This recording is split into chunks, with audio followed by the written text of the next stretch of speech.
This video I'm talking about how the banks get over on the Fed and on society, and how 12 banks feed the Federal Reserve, which regulates and prints the money and sets the interest rates, it sets the discount rate, and it sets the reserve requirement ratio. You know how they play with derivatives and put back stocks and put options, and how they yeah, that's not a little term I call, how they bet against stocks, so, and betting that they would drop by a certain date, and how they did that on 9/11. Okay, well, let's talk about 1913. You know, the Federal Reserve established. It has 7-member board, has 12 Federal Reserve banks. Now, the purchase and sale of government securities is the main way the Fed is going to control the money, and does control the money. You know, the notes, the bills, the bonds. There's also securities that are sold, and they require a certain amount. You know, when I talk about the rate requirement ratio, you know, like say 10%, they require 10% of, they require them to have 10%,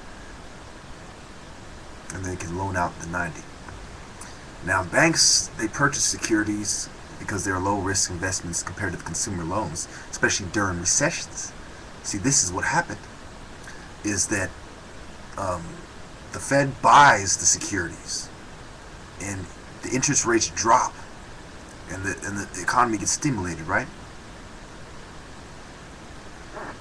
But the banks, see, as they're regulating the it's like they're working together. These guys are regulating. One hand is regulating the interest rates and the discount rates and the reserve requirement ratio. The other one is loaning the government bonds. And when one goes bad, it depends on the other. And they're working together to take your money out of your purse with two hands, two-handed. They're pickpocketing with you with two hands. So, there's many studies by MDs that have been done that's shown that fluoride, which is in many things, I saw it in Alhambra water. It says right there, fluoridated water. Fluoride in toothpaste, fluoride in this and that, okay?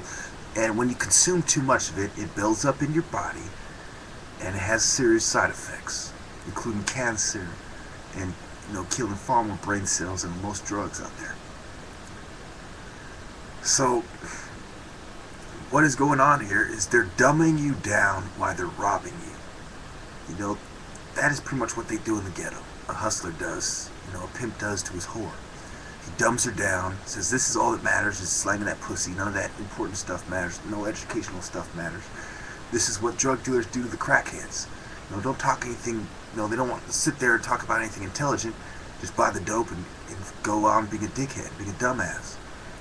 And as the dope dumbs them down, it's easier to hustle them as well.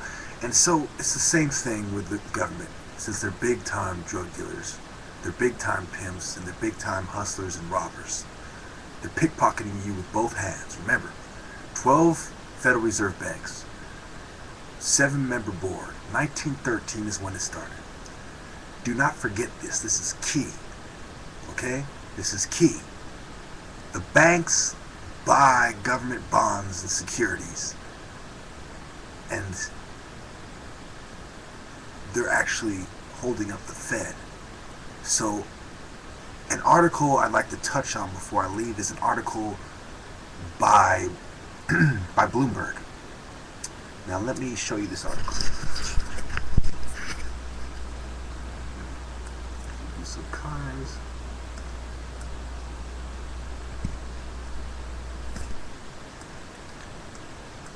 It says, foreign banks taps Fed's secret line. U.S. Federal Chairman Ben Bernanke, his 2-year fight to shield crisis squeezed banks from the stigma of revealing their public loans, protected a lender to local governments in Belgium, a Japanese fishing corporate financier, and a company part owned by the Central Bank of Libya. Dexia S.A. Dexb, based in Brussels and Paris, borrowed as much as 33.5 billion throughout its New York branch from the Fed's discount window lending program.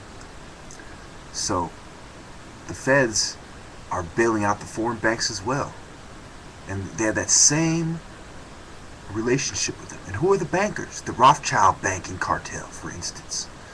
Okay?